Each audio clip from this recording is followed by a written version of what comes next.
இது எல்லாத்தையும் இப்போ அமெரிக்கா கணக்கிட்டு லிஸ்ட் போட்டு என்ன அப்படின்னு கேள்வி கேட்டால் மோடியோட பதில் என்ன?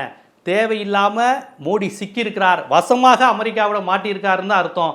இங்கு உள்ள அப்பாவி இந்தியர்களை, நம்ம தொப்புள்குடி உறவுகள், இப்போ அடிவாங்கின கிறிஸ்தவர்கள் ஒன்றும் இஸ்ரேலேருந்து வந்தவங்க கிடையாது. இங்கே உள்ள அப்பாவி சத்தீஸ்கர் இது எல்லாம் இங்கே உள்ள பழங்குடியினராக, தலிதா, பிற்படுத்தப்பட்டவராக மாறினவங்கள அவங்கள அடிச்சுட்டு, சொந்த மக்களை அடிச்சுட்டு இது பண்ணுறீங்க.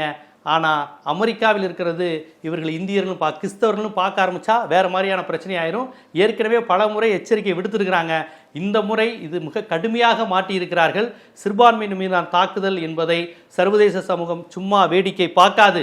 அதற்கு பல்வேறு வியாபார வர்த்தக நலன்களுடன் தான் ஒரு அரசை அணுகும் என்றாலும் இந்த மாதிரியான மத விவகாரங்களில், அதுவும் கிறிஸ்தவம், சர்ச்சு, வாட்டிக்கன் மாதிரியான விவகாரங்களில் எந்த சமரசமும் இல்லாமல் அது எதிரிக்கும் திருப்பி அடிக்குங்கிறத மோடி தெரிஞ்சுக்கணும். மோடி இப்போவே இந்த மோடி, ஆர்எஸ்எஸ், சங் பரிவாரங்கள்லாம் மாட்டிக்கிட்டாங்க. கூடிய விரைவில் சமாளிப்பா, மழுப்பலா, சரண்டர் அடைஞ்சிற மாதிரியான பதில்கள் இவர்களிடமிருந்து வருகிறதா என்பதை மட்டும் பாருங்கள். கண்டிப்பாக வரும். கடந்த காலங்களில் அதை தான் பண்ணாங்க, திருப்பி அதை தான் அவங்க பண்ணுவாங்க அப்படிங்கிறது தான் நீங்கள் பார்க்க போகிறீங்க. எது எப்படியா இருந்தாலும் இவங்க அடாவடித்தனம் பண்ணிவிட்டு, அதிரடி பண்ணிவிட்டு, ஒரு கலவரத்தை தூண்டி விட்டு மன்னிப்பு கேட்பது, சரண்டர் அடைவது என்பது ஒருபோதும் பாதிக்கப்பட்ட மக்களுக்கான தீர்வாகாது.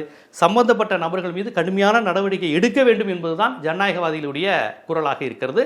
இது மாதிரியான நேரங்களில் பாதிக்கப்பட்டவர்கள் எந்த மதமாக இருந்தாலும் அவர்கள் பக்கம் நிற்க வேண்டியது நம்மை போன்ற ஊடகவியலாளர்களுடைய முதன்மை கடமை என்பதையும் நான் தெரிவிச்சுக்கிறேன்.